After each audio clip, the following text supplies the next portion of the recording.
focused world attention on the phenomenon, as it is sometimes referred to. From then until the beginning of the Second World War, it was very much in the public eye, but with the passage of time, it began to lose respectability. Scientists began to regard it as a joke, and the press actively to treat it as such. From the end of 1939, when the war started until victory was won in 1945, very little was heard of either Loch Ness or the monster, for the simple reason that the area had become less easy to visit. Fuel for private cars was rationed, and the Royal Navy used the loch for testing submarines and other equipment.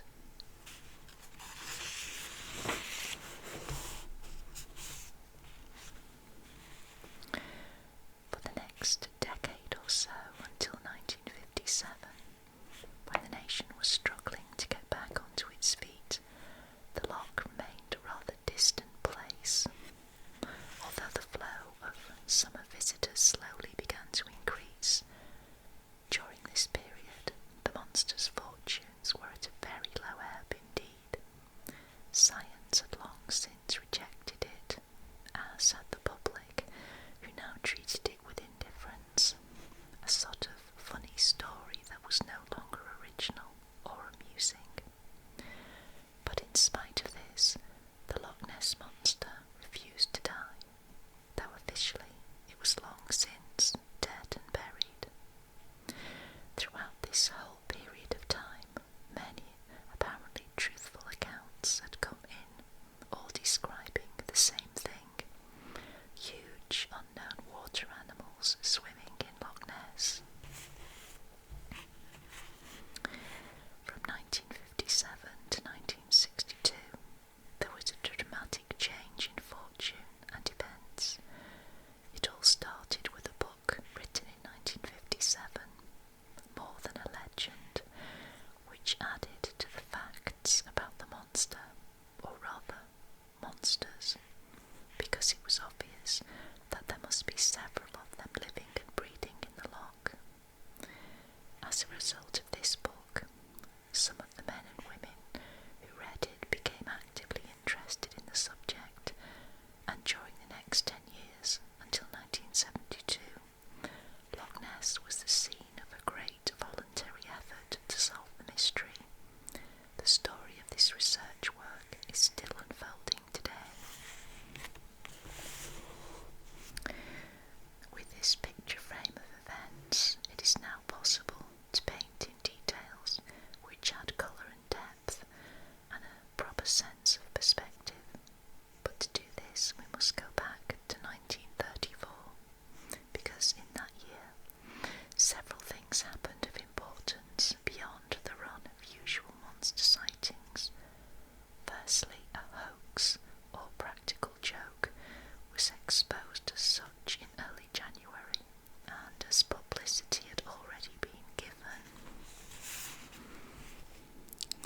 to it in the press, this did not help the monster's reputation. In December of 1933, a big game hunter and his assistant searched the shore of the loch and claimed to find tracks of some strange animal which they had never seen before. Fortunately, plaster casts of these were taken and proved to be the foot of a hippopotamus, or the print from the dried remains of one. This famous hoax did much to discredit the real evidence which was still coming in. For example, on January the 5th, 1934, a second report of the monster, seen out of water crossing the road, was treated with disbelief and exaggerated by the press to the point of ridicule. But people who investigated it at first hand came to the conclusion that the eyewitness, a Mr. Grant, was telling the truth about his experience. He really had seen a large unknown animal out of water. To add to the confusion, in April of 1934, a London doctor, who was on holiday and touring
daddy's own was amongst them.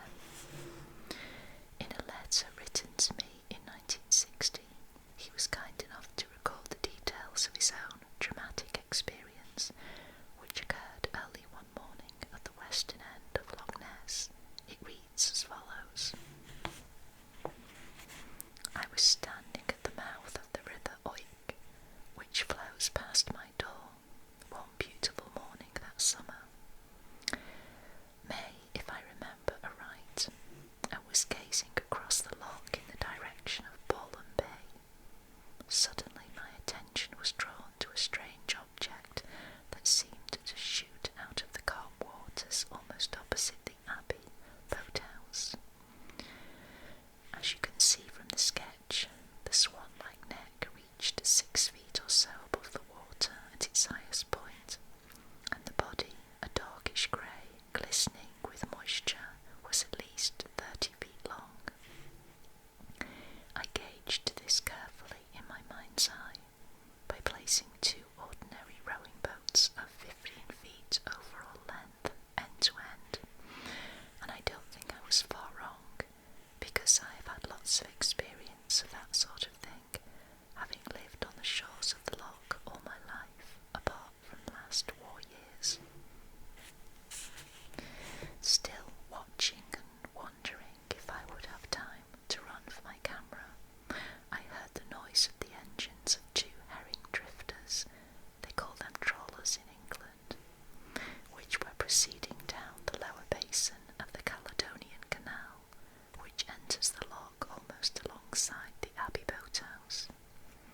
The animal certainly must have heard or sensed the approach of these vessels too, for I saw it turn its head in an apprehensive way, this way and that, and apparently being timid, it then sank rapidly out of sight, lowering the neck in doing so, and leaving a considerable disturbance on the mirror-like surface of the loch.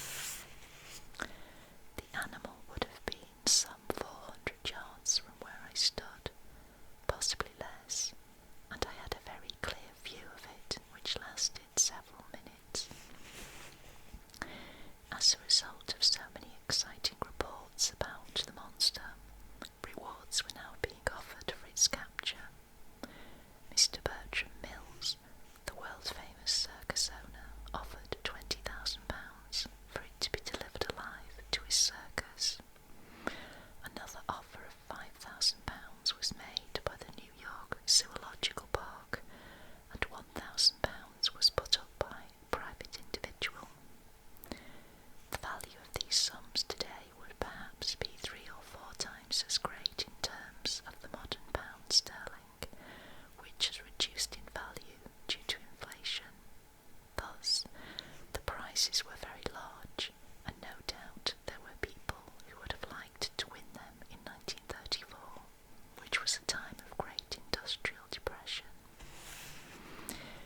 However, not everyone was influenced by money, and one man in particular did something practical about the situation. Bearing the cost himself, his name was Sir Edward Mountain. On the 13th of July, he set up a team of watchers disposed around the loch, armed with binoculars and cameras. They kept their eyes on the water between the hours of 9 in the morning and 6 in the evening.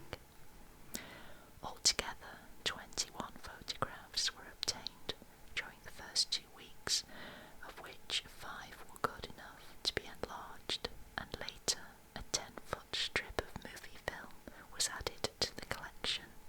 Not a bad result for a team of only 20 men.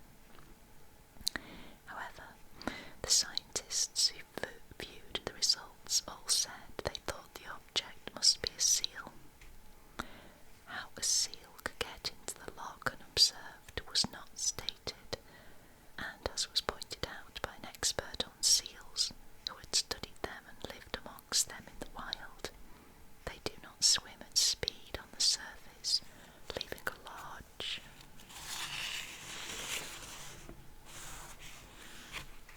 V-wash. Seals always swim below the surface when moving quickly, and only pop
Spice had seen it. Throughout 1935, much less was heard of the monster in the news. The new road was through, linking Inverness and Fort Augustus, and the explosions had stopped, to be replaced by the even hum of motor cars and trucks. The loch had become a peaceful place once more, and there was a reaction in the minds of people everywhere to what was coming to be regarded as a silly business. In spite of the prizes, no one had caught a monster, not even a little one. No one had found any bones or bodily remains, and the scientists continued to stay safely away from the place. Another type of monster was attracting worldwide attention, a political monster in the evil form and posturings of Adolf Hitler, and as the storm clouds gathered, the people of Britain began to prepare themselves for what they knew would follow. The Second World War finally broke in thunder and fury in 1939, and for 6 long years no one had much time to spare for Highland mysteries. After the war, there was a long period of recovery, during which commerce and communications slowly improved. People began to think about their pleasures once again, and with the passage of time, visitors again travelled up to the Highlands for their holidays or on business. But few took the monster seriously. So much time had gone by, it had once again ceased to be a matter of interest. Reports had continued to come in of it, right through from the early 30s, but these were generally only mentioned in the local press. Even a new still photograph obtained by a woodsman in 1951 caused no great excitement. It showed 3 curious triangular humps close into the shoreline, with Urquhart Bay quite clearly in the background. It would be fair to say that during this 12-year period from 1935 to 1947, the monster had come to be regarded simply as a myth. However, it was during this time that Mrs. Constance White, MBBS, began her private researches into the subject, ending with the publication of her book, More Than a Legend, in 1957. Mrs. White was married to the manager of the Caledonian Ship Canal, of which Loch Ness was a part, and lived close to Inverness. Thus she was able to make inquiries herself and talk to local witnesses.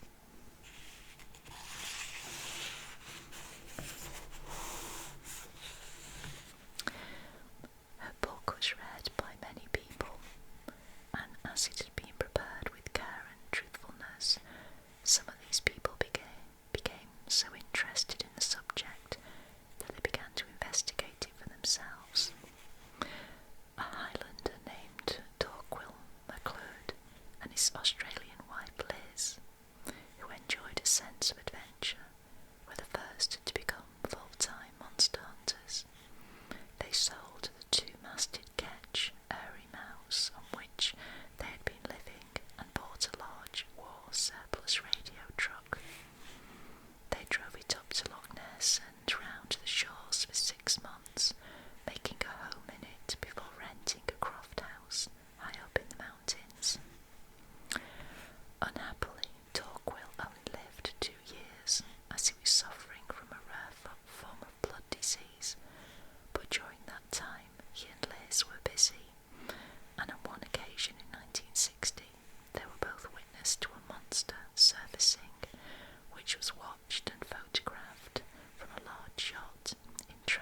monster they had seen, its head or flippers or the way it swam or dived.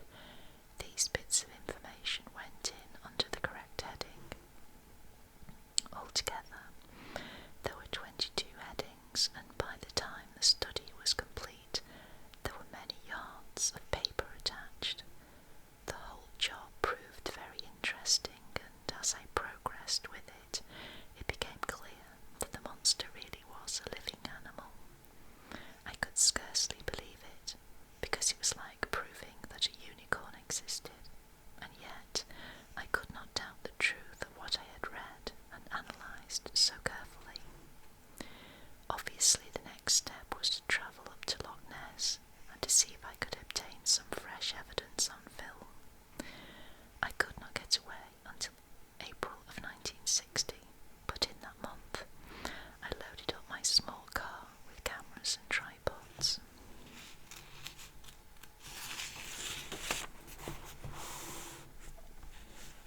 A folding canoe, equipment and supplies, and set forth on the 600-mile journey. In those days the roads had not been improved much, and it took a long time to get there. When I did, late on the second evening, Loch Ness greeted me with uncanny stillness and beauty, and stretching far into the distance, the dark mountains and the great shining pool of water were lit by the fading rays of a wintry sun. It was unreal. It appeared to beckon me, and yet to hold a warning which sent chills up and down my spine. It was mysterious and lonely and magnificent.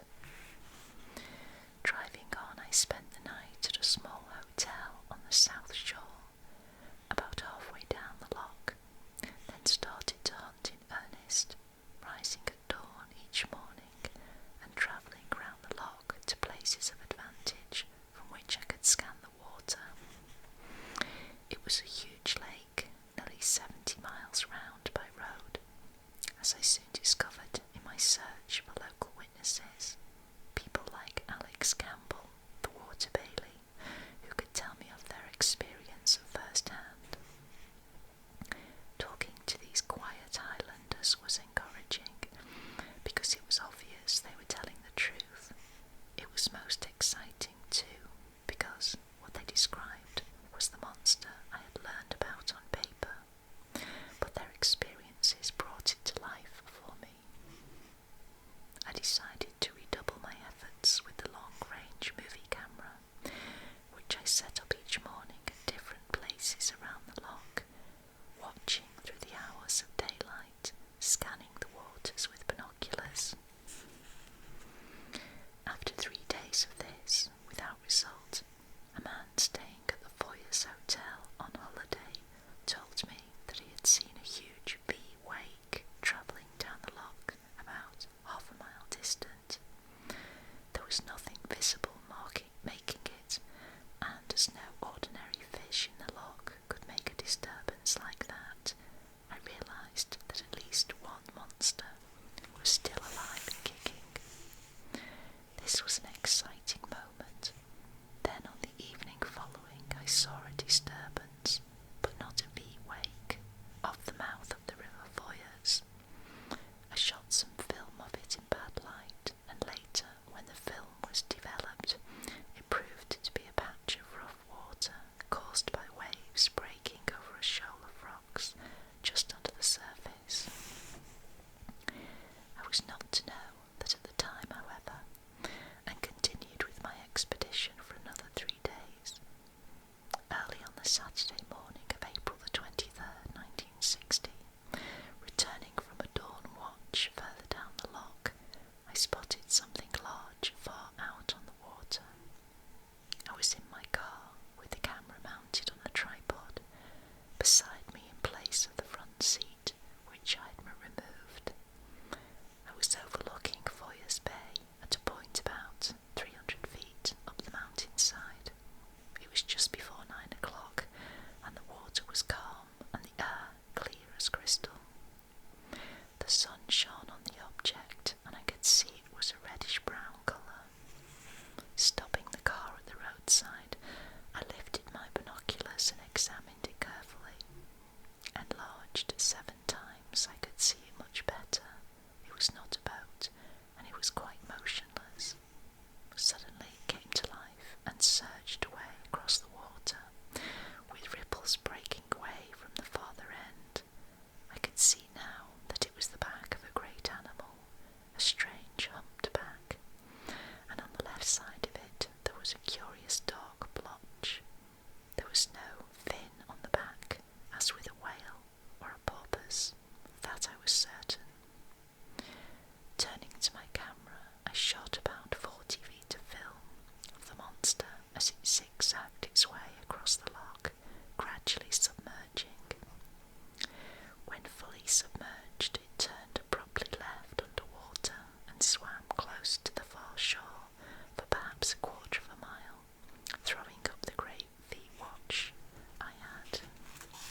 interesting.